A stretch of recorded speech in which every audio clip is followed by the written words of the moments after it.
David Arnold, thank you so much for joining the Fox 5. This is the new norm that we have with the coronavirus going on. David Arnold, you are a comedian, a producer, a writer. You've written for shows and worked with shows like Real Husbands of Hollywood, House of Pain, even the reboot of Fuller House. Yes, I know. Check. I make the whites laugh too. Yes, you do. Comedy has no color. You know what I'm saying? I know. Funny don't have no color. Yes, thank you so much for joining the Fox 5. Before we get into it, how are you and your family with the new normal of the coronavirus? Listen, this is the thing. Okay. Yes, it's inconvenient, but I mean, we ain't. I told my wife, I was like, look, go outside, sit next to the pool if you can't. Don't act like you. That's how you stun on them. You know what I'm saying? I'm just saying, like, Daddy, I'm bored. Then take your ass and get in that pool. Yes. Go outside and ride your bikes up and down. You can do a lot of stuff. Yeah. You know what I mean? Like, everybody's gonna be fine. We are trying to be safe. I mean, don't get me wrong. We be in here getting on each other's nerves. You know what I'm saying? So that brings me to the social media post that you put up the other day. We're gonna get into it. I guess your daughter was having some issues with being homeschooled. Some app she was supposed to do online. Zoom. She's supposed to be on this. Yeah. And you caught the conversation between your daughter and your wife, and you put it out there. And your wife literally threw a shoe at you. Yeah, she threw a shoe, almost chin checked me. Yes. I was like, oh, she out of control. Yeah. This is the reason I put it up too, because people who have seen my social media, you know what I mean, and my videos, know that I do a lot of stuff in my family. And sometimes it can be, I'm trying to think of the word. Sometimes we hold it together, but I wanted them to see that there's real shit going on around here. This is a real house. This ain't happy land. You know what I mean? Like, we be trying to not kill these kids over here. And I knew that parents and other people would react and would, relate to it. That video, I think in the first 6 hours had almost 1,000 comments. I think it's at 2,000 now. Wow. Everybody was like, that's right, Jolie. Throw the shoe at him. My wife, she can't do no wrong. Well, that leads me to my first question. You were able to take social media and make it work for you and just kind of like have a whole new audience, right? But yes. I mean, like this is what happened. Like, a couple of years ago, I had my own TV show that I was producing with Kevin Hart that was based on my stand-up. And Hollywood happened, show business, like we was talking about, and the show got canceled. One of the things what was the name of the show? It was called Divorce Saved My Marriage. They announced it in the trades. We were doing press. We were doing everything. Like, we were headed there. Go ahead. Now, this is the kind of show I'm talking about. What you got in your teacup? Coffee. What we did was they canceled the show, and one of the things that the execs told me was that I was not marketable. In what way? In what way? They said, they tried to say I was too old. They said nobody knew who I was. They were like, and I was like, really? This is BET. And I was like, really? So it was in that moment that I decided, you know what? I'm going to use, because I've seen all my friends and all these other people pick up this phone and start posting their little videos. And I had some success with social media in 2008 when Facebook first came out. So I decided to pick up the phone and just start ranting and sharing my videos and points of view. I just started shooting my own shit. I was like, I'm just going to build an audience for myself. That was 18 months ago. I had 1,800 followers. Now I got over 600,000 between Facebook and Instagram. And I'm sponsored. Oh, yeah. I'm sponsored by Jack in the Box now. They sent me a press kit. Oh. I know, right? Okay. I didn't know that this was a big deal. I mean, what you got in there? I ain't never opened it up yet. Open it. Let's see what's in it. It might be some goodies in there. For $3. Oh, look, they got it wrapped up in a nice little. Oh. This is a this is a press kit. Okay. And I didn't know who told me that this was a big deal was my friend Kev on stage. Okay. And he was like, oh, you got a PR kit. This is great. So I was like, let's see what this is. This is a little suitcase. Oh, nice. Looks like a Oh, card wow. holder. I need one of those. Oh, it's a card holder. And look what it is. It's There a you Jack in the Box go. card. A VIP VIP Jack in the Cash. Box. Oh, so that means I probably could take this and go get food. Yes. Blow my cholesterol out. That's what that's for. That's exactly. I've never ever. Oh wow. It's a hat. Are those socks? It's shoes. It's socks. It looks like a pencil. Oh, and it's a jean jacket. Oh, you got a whole jean jacket in there. I have a Jack in the Box jean jacket and some kind of a Jack in the Box pen and a car freshener, air freshener. You got hooked up. See, I'm glad you opened it. I know. I didn't see. And so like, this is what's so crazy. Like a year and a half ago, I didn't have none of this kind of stuff. And now to be able to reach to my audience and find the stuff, and it's worked perfectly with the timing of my release of my Netflix special. And if people don't know, if you can follow me on Instagram at the David A. Arnold, you got to put in the, and you got to put in the David A. Yes. Or if you put in David Arnold, you're going to find a white dude that does all of the soundtracks for James Bond. That ain't me. Yeah, I did that. I was like, wait, this isn't him. Everybody, you got to use the A. It's David A. Arnold. You got to do that. And it's been incredible since I decided to take matters into my own hands. And that's the age that we're living in now. So that leads me to my first question about social media. And if we did not have social media, what would you be doing right now? It's so funny, the first things that came to my mind. I'll probably be somewhere getting in trouble doing some bullshit. I don't know. I don't know. I really don't know. I mean, I work already in television and I do all that stuff, but I don't know because I enjoy talking to the people. Mm-hmm. But, I would be writing it more and probably doing it, but the social media, I can't imagine now what I would be doing, how I would be getting my voice out there. I guess film festivals or something like that. But this right here, this shit here is, especially for entertainers, we got to be able to give it to you and get it back immediately. Yes. This is the closest you get to stand up. It's true. For a comedian, you put something out, you hear it back immediately. That's the part that I like. You need that ping pong, that back and forth. And that's what you get. I love that. Sorry. Now, when's the first time that you knew you were funny and that you could make a living out of it?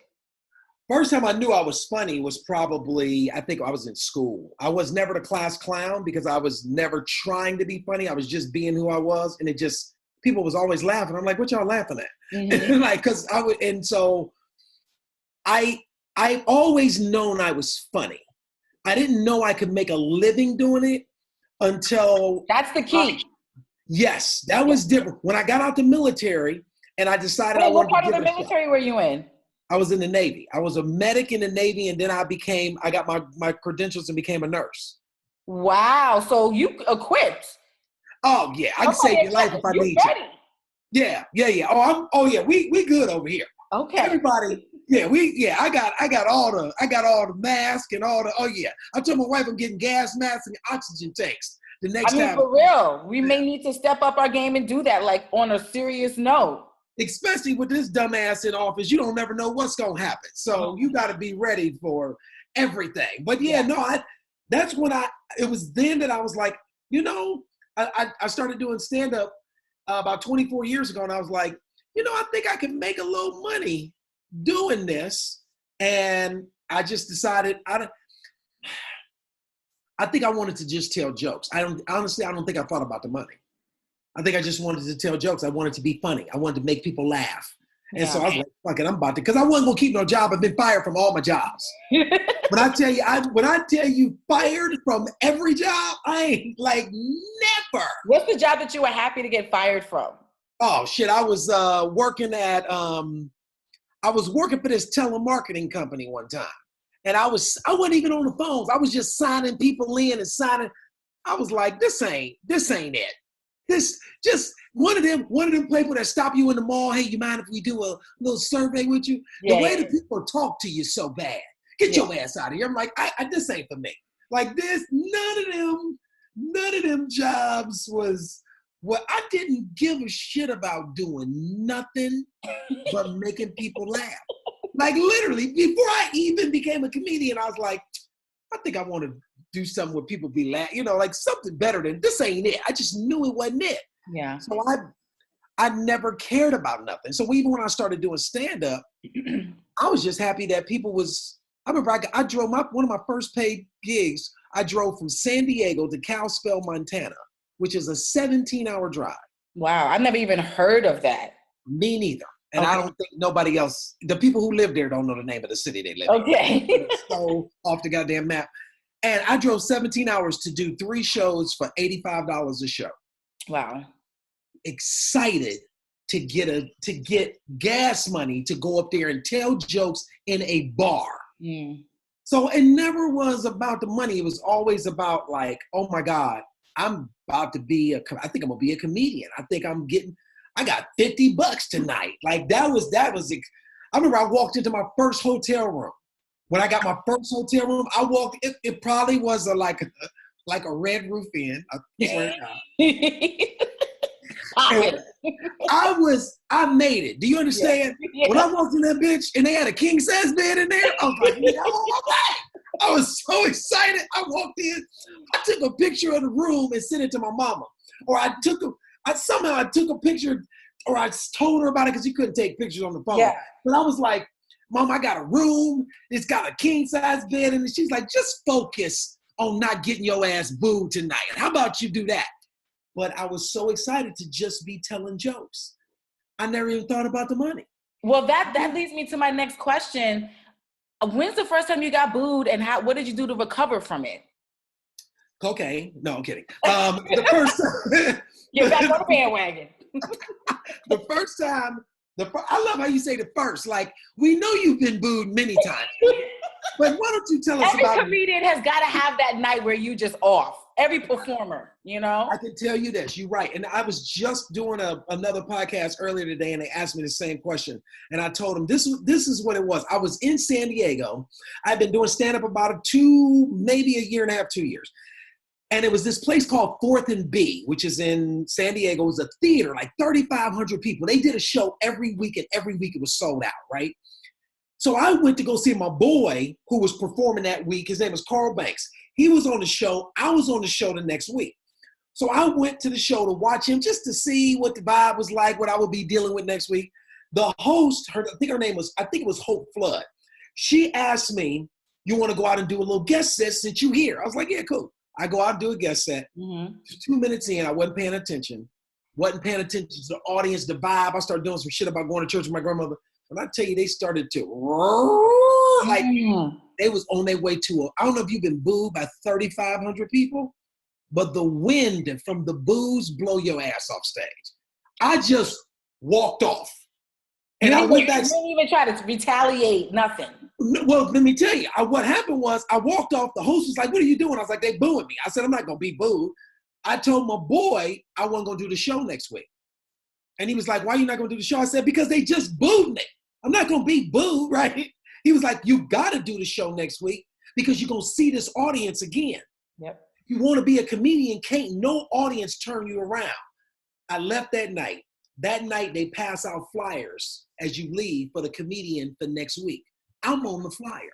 Did they throw it away? They getting the flyer. They looking at the flyer going, this the nigga we booed last week, just 5 minutes ago. And I tell you, I walked outside, flyers was all on the ground. Mm.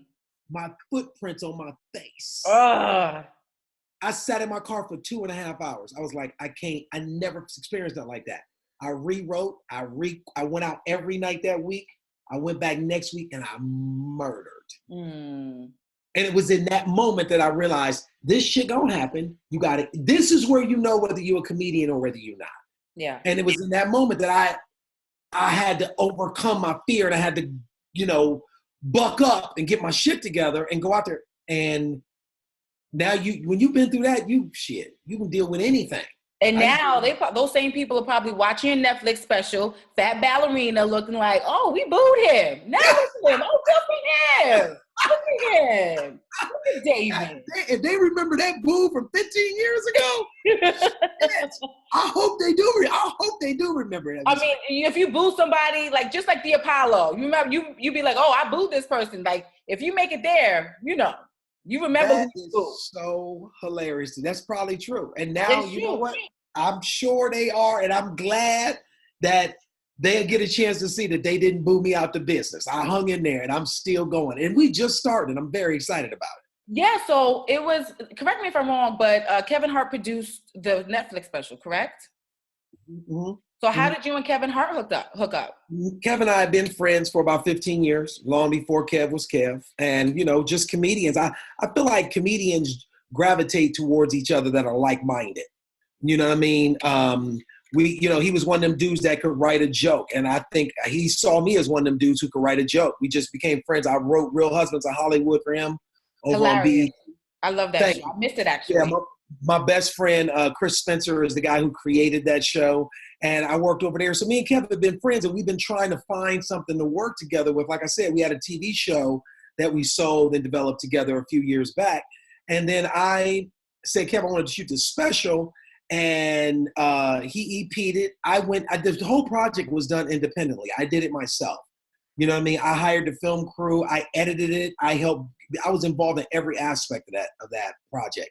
And Kev put his name on it. And between him and my manager, who's also Kevin's manager, Dave Becky, it just happened. It came out great. And the response, so when Netflix saw it, they were like, we would 100% love to be we'd love to license it and put it out there. And congratulations, it was trending. A lot of people are watching it. And yes. One of my best friends, Aisha, and thank you for the birthday shout for her, by the way. She really loved it. Yes, that was great. Yeah, okay. So she has some questions for you within the Fox 5, even though it's been way more than 5 questions, but these are the main ones. So what's your struggle meal? What's what? Your struggle meal. What's my struggle meal? Yes. Cereal. What kind of cereal? I will go between all berries from Captain Crunch, all berries. Okay. And then I will do cinnamon checks. Cinnamon checks? Who does cinnamon checks? I can understand cinnamon toast crunch, but who does cinnamon checks? No, cinnamon checks. See, that's between cinnamon toast crunch and diabetes. That's the difference. Cinnamon checks is like, I want the bullshit, but not all of it. Okay. And so I think cereal is my struggle meal 100%. With dairy, or do you do like the, I had to give up that dairy. Now that dairy, that dairy don't sit. Yeah, I do that lactate milk. I had to, I got to do that lactate, because if not, I'm going to be sleeping outside. Yeah. My last question, what's your favorite cuss word? Wow. My favorite cuss word. That was coming from Aisha too. Yeah. The first thought that came to my head was motherfucker. That was the first thought. You said it like you meant it. That was the first thought that came to my head was motherfucker. Like, yeah, I think that's what it is. Because every time I'm hot, that's the first thing that roll off my tongue. Yeah, I'm going to go with motherfucker. Okay. All right. Well, the David Arnold, make sure that you use the A when you're following him on social media. Check out the Netflix special, Fat Ballerina. I'm sure you're doing Cleveland proud. You did it in your hometown.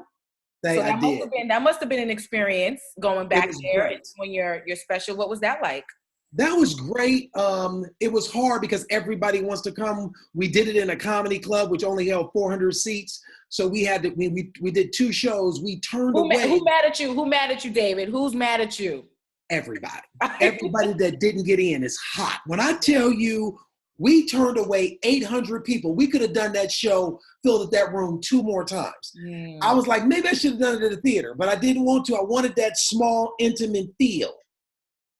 But people was hot for a while. My mother was coming backstage. David, your aunt so-and-so can't get in. I was like, what you want me to do?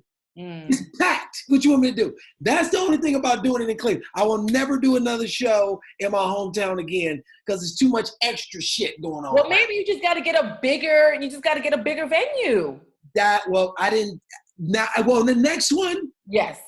There you go. 100, we already having conversations. And if I could tell you the calls that I've gotten from the people in the industry that are already talking to me about it, I'm very excited that everybody is very excited about seeing more.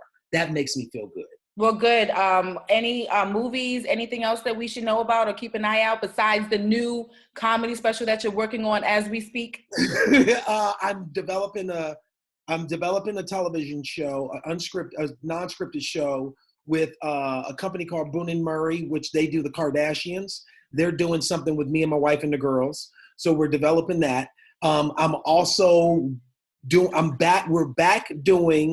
We breathed new life into Divorce Saved My Marriage, which was the show we had out. Good. We're about to do that.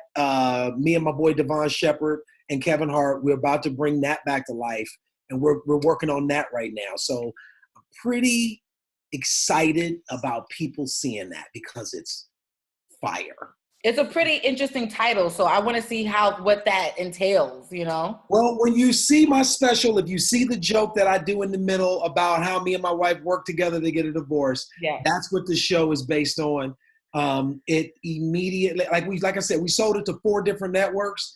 So now that we're about to go back and do it ourselves, I refuse. Listen, with losing Kobe, you realize that there's no time to wait for anything. Mm-hmm. I don't need somebody like you doing this shit yourself right now. This is dope. You don't need nobody to tell you nothing. You can do what you want to do. And everybody who say they want to do this, I want to be a comedian. I want to write. I want to do movies. Write. Shoot it. Do the work. Yep. And right now, you about to find out how much work you're going to do. If you got it in you, because everybody always goes, I ain't got time to go to the gym.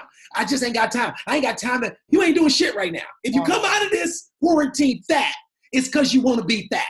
It's just true. Be fat. Just be fat. Don't be telling everybody about your time. The whole world shut down for 6 months. Your ass could be 142 pounds if you want to be. So this is right here. You about to see who really want to work and who just be talking, because we ain't got shit to do. My wife said today, she said something about, well, we need to go do this. I said, why we got to do it now? We ain't got shit to do. What we going to do tomorrow? We don't have, my daughter said, what's today? I said, it don't matter what. It doesn't matter. I said the same. I said, wait, what's today? But that's actually a really good feeling, because I think we're so busy. We're doing some things that may not even be important the next day. And now I think it's really reminding of us of what's important.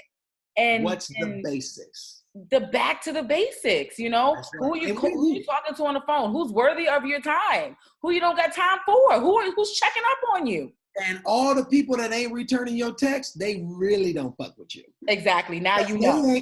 Because they ain't nobody busy. No, you can't answer your phone call. Where you at? Ooh, I've been busy. My bad. No, you're not. You're not doing shit. Mm-hmm. And this is a perfect time for my Netflix special to be out, because people ain't got shit to do. And after they go back and watch Dave Chappelle shit 2 or 3 more times, they're going to be like, this light-skinned nigga talking about.